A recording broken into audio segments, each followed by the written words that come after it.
Oh, Go ahead. hi, everyone. My name is Joseph, and I'm joined here by... Hello, Sanchez-Swaren. Great to meet you all. Joseph, I'm seeing both presentations. I think we need to switch mode. Oh, okay. Both presentations.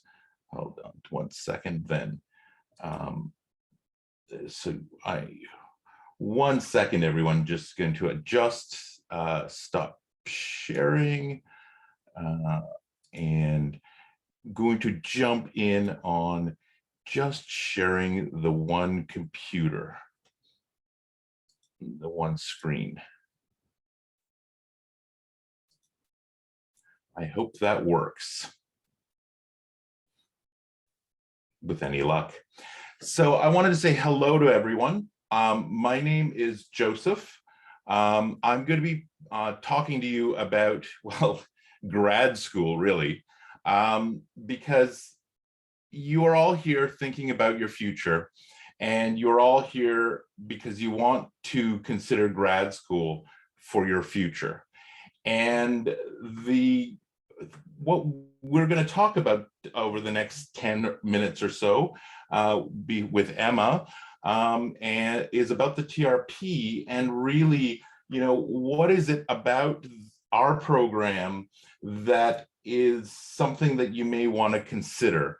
And really the main question is, why our program over something else, and what makes us sort of different. And that's where I hope that A, you're seeing our slides, and B, that we want to talk to you about why joining the program. We're not actually going to start with talking about the program, though, because I think it's important that wherever you go in grad school, that you are in a place where you fit and where you are trying to do what you need to do to find your purpose and meaning. And so what we're interested or concerned about is that if you think about it, in the last 20 years, there's been a huge, huge shift and change in the way science is done, in what we know about the human body, in how we can react to disease. The last 2 years have been unprecedented in 100. And the reality is that research is being published like crazy. Publications are going sort of in an exponential loop. But are they helping people? So I'd like you to meet Sue.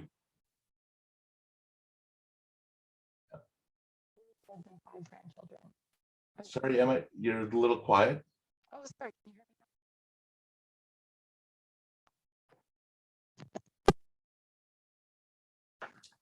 me now?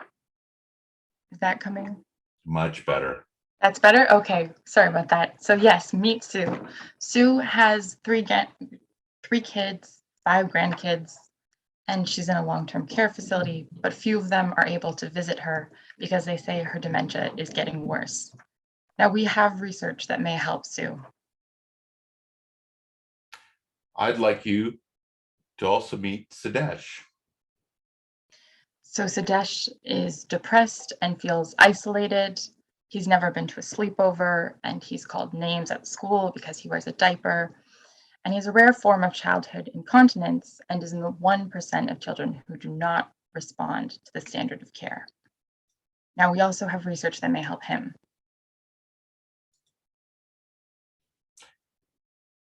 And Abby. So Abby is a permanent resident of Canada who's come from the Caribbean. She's pregnant, but she does not have a GP and has not been seen by a doctor. She had a miscarriage in her last pregnancy and worries if this time things will be all right. There's research that could help Abby too. And so finally, meet Amin. He has been diagnosed with a mental health issue, but is not currently on any medication.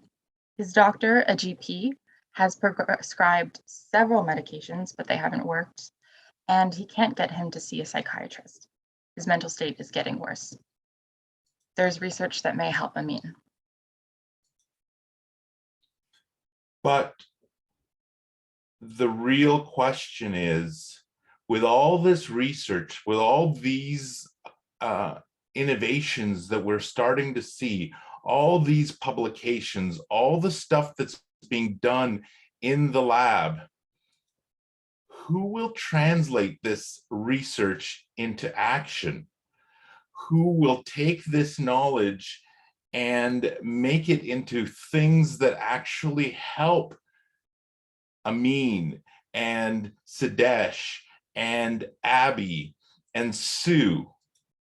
And will it be in time for them to get the care that they need and deserve? In Canada, we pride ourselves on our healthcare system, but the current costs, the aging population, the expanding sort of opportunities for treatment, and the various interventions are creating a situation where things are not sustainable. We need to fix and improve our healthcare system. And we're told that innovation is the way to do it. But what is innovation? And who exactly is going to innovate?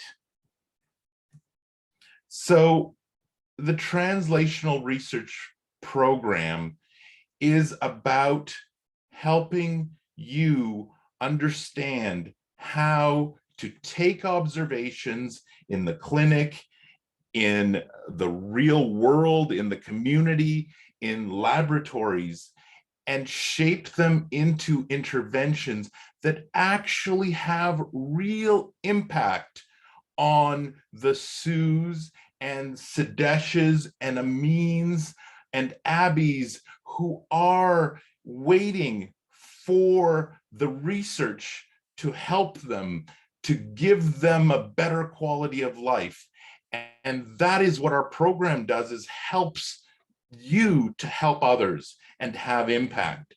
You see, the reality is that there is this huge, globally unprecedented explosion of research. In my lifetime, we've gone from understanding or thinking that DNA has 100,000 genes to maybe there are 30, but they do different things and they're switched on and they're switched off. We have CRISPR that we can now edit things. We have mRNA interventions. We have so much research in volume, but unfortunately, not all of it, not even a majority of it, is making its way to actually help people. The problem is that we need more people across all professions and careers and disciplines who can see gaps in the system, who want to do things about those gaps, who can understand the problems and develop new interventions based on the research that's being established, to work as translational scientists, translational professionals who can work in industry, who can work within government organizations, on policies, on products, on services, to work within hospitals, to implement and understand and generate the evidence to support new trials, new interventions, to move what we do in care of patients forward to have real impact and not just impact factors in journals. So we need champions, leaders in healthcare who want to make a difference. And so to really foster that real impact, that's where we get to our mission for the program. And so we want to provide that training. We want to challenge students to think differently.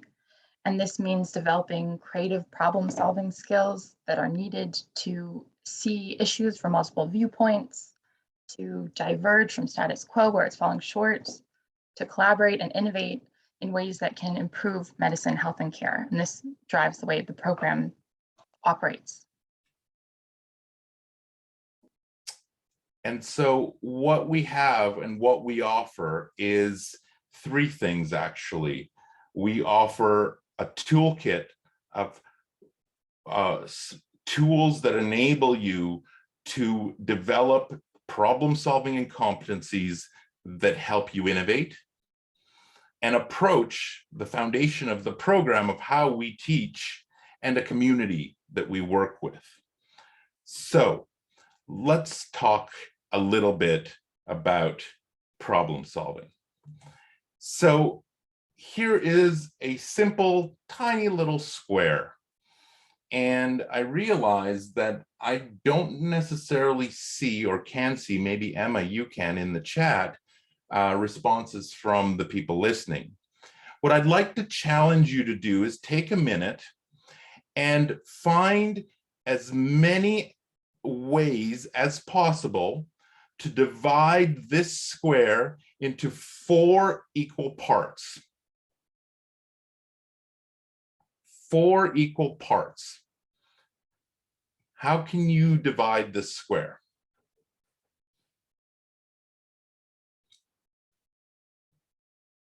So think about it.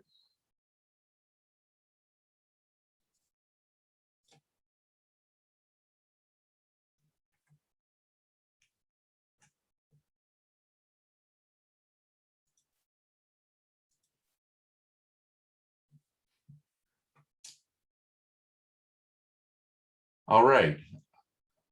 I realize that it's less than a minute, but there's silence, but I'll slowly move forward with this. So how many did you get? How many ways did you think of dividing that square into equal parts? See, one person actually that posted, thank you, 4 ways. Anyone else?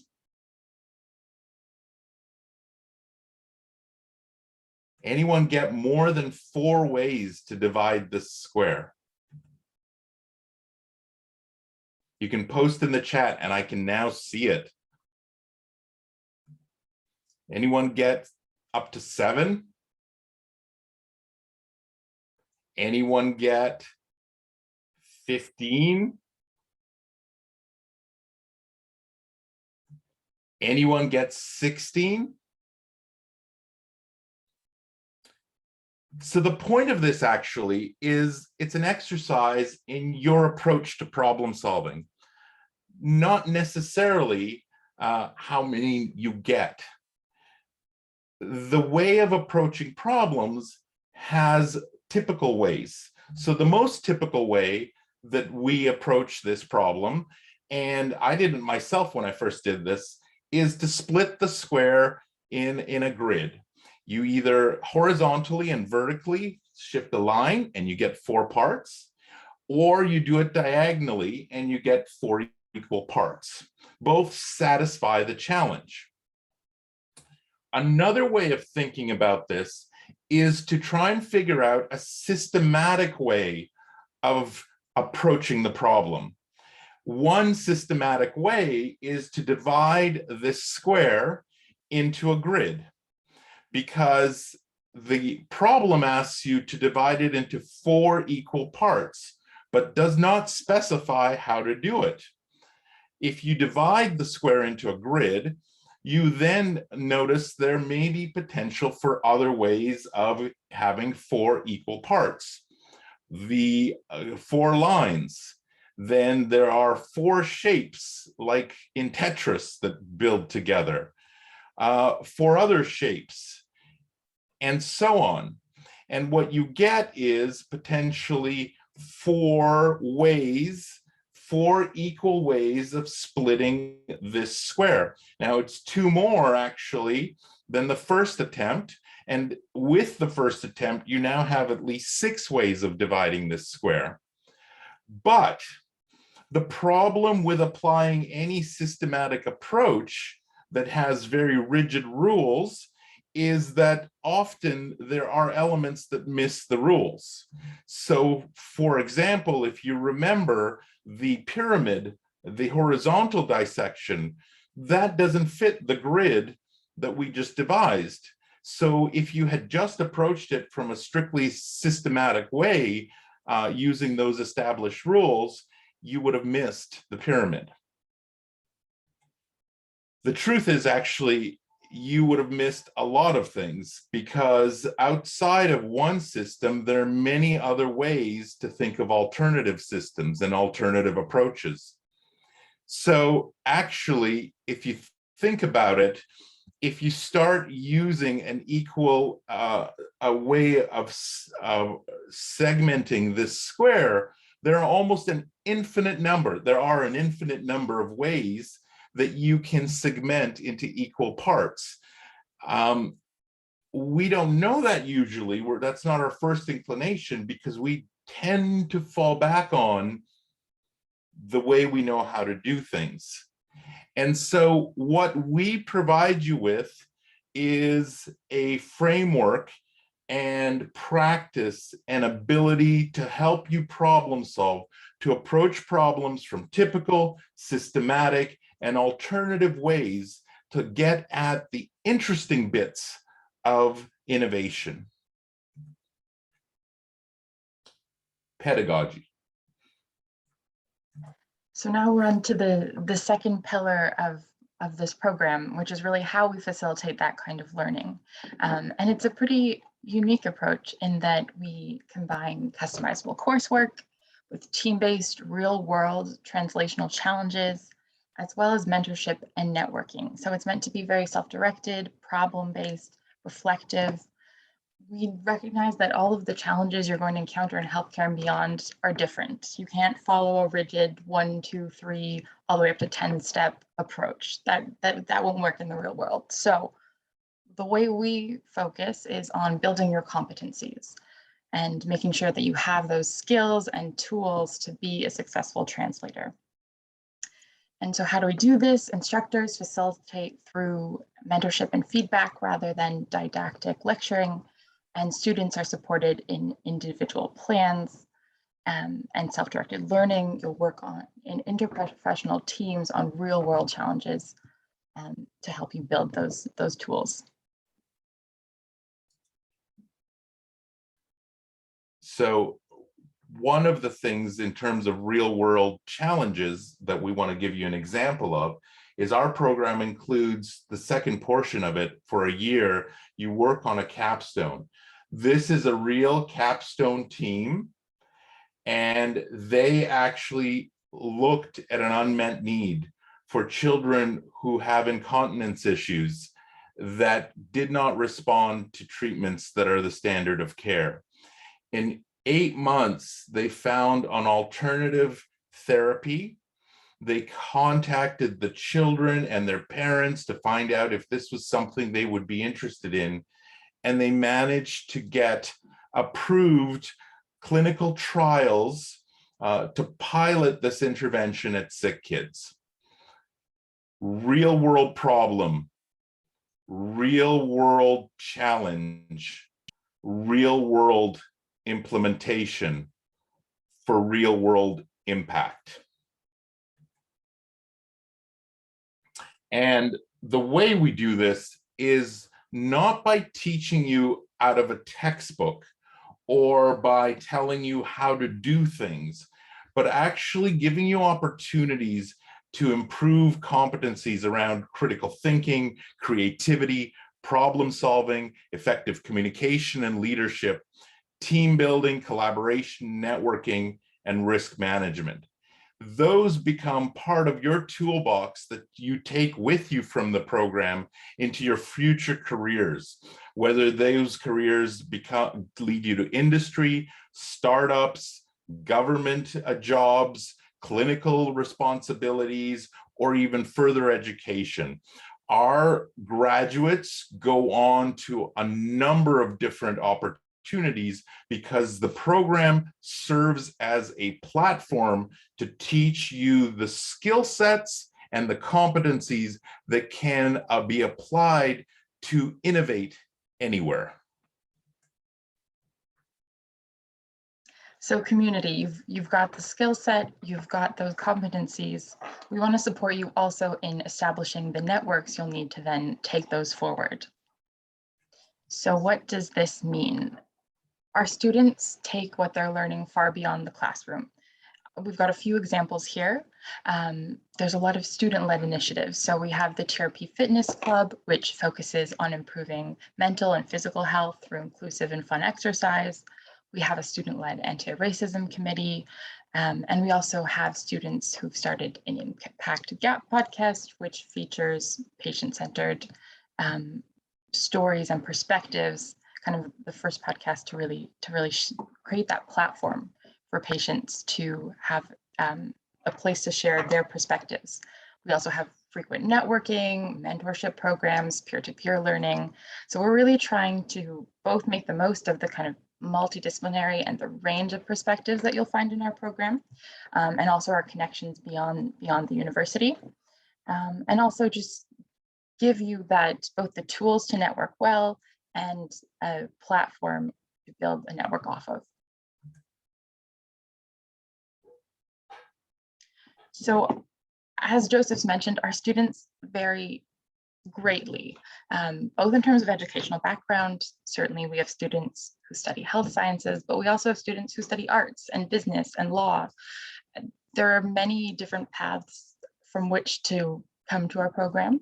And you'll see too a variety of professional experience. So we have new grads certainly, and we also have professionals and clinicians, doctors, nurses who are perhaps further along in their career or just starting out, who also want to diversify their skill set. And that's creates really exciting opportunities to learn not only from the instructors, but from your peers, many of whom can draw from real world experience.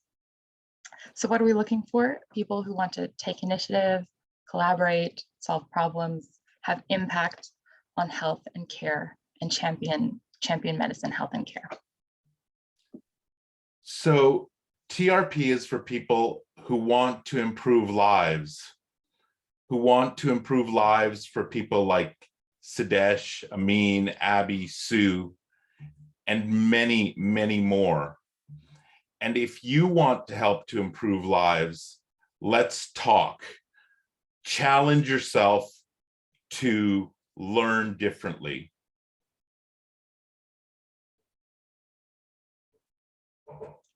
You can connect with us through various media. Check out our website for our info sessions and other ways to book an appointment to talk about your particular needs and learning objectives. Thank you for your time. Thank you. I guess I can give you time for one question. If you have any questions, a question for Joseph and Emma, please put in the chat or Q&A.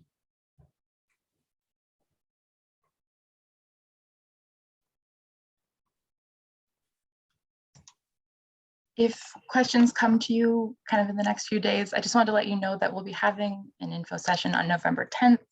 And there you'll be able to hear from other prospective students, ask us more questions. So if you need some time to marinate, no worries at all. I'll put the link to sign up for that session in the chat. Okay, so we'll just go on to the next presentation, Biomedical Communications, Dr. Jody Jenkinson.